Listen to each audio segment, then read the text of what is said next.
হাতিঝিলে আসার পরে সবচেয়ে বড় একটা সতর্কতাভাবে থাকবেন, এটা হচ্ছে এখানে ম্যাক্সিমামই দেখবেন। ভাই আপনারা কি ছবি তুলে দেন? উঠাবেন ভাইয়া? না, আমার ক্যামেরা আছে, ছবি তোলা কয় টাকা করে নেন না কিভাবে? 10 টাকা পিস।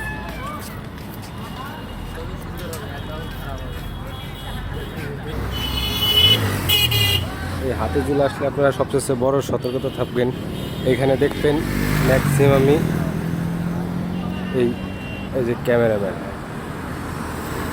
এই যে এরা মনে করেন ছবি তুলে দেবে, প্রতি ছবিতে আপনার 10 টাকা করে নেবে। ছবি আপনার উঠুক বা না উঠুক, আপনি যেরকম কুয়াকাটা যান কিংবা কক্সবাজার যান সেরকমভাবে, এগুলো থেকে আপনারা সবসময় সতর্ক থাকবেন। এটা আসলে একটা ধান্দাবাজি, পুরোটাই ধান্দাবাজি, এটা একটা ব্যবসা।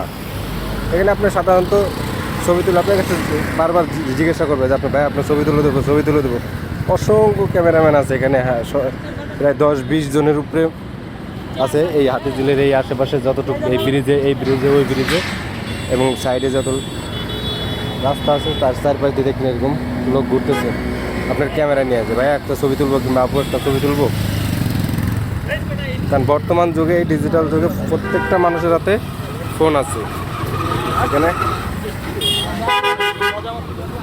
ছবি এক্সট্রাভাবে আর তোলা লাগে না।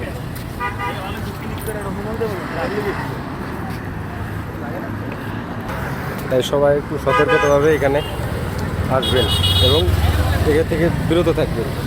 ধন্যবাদ সবাইকে।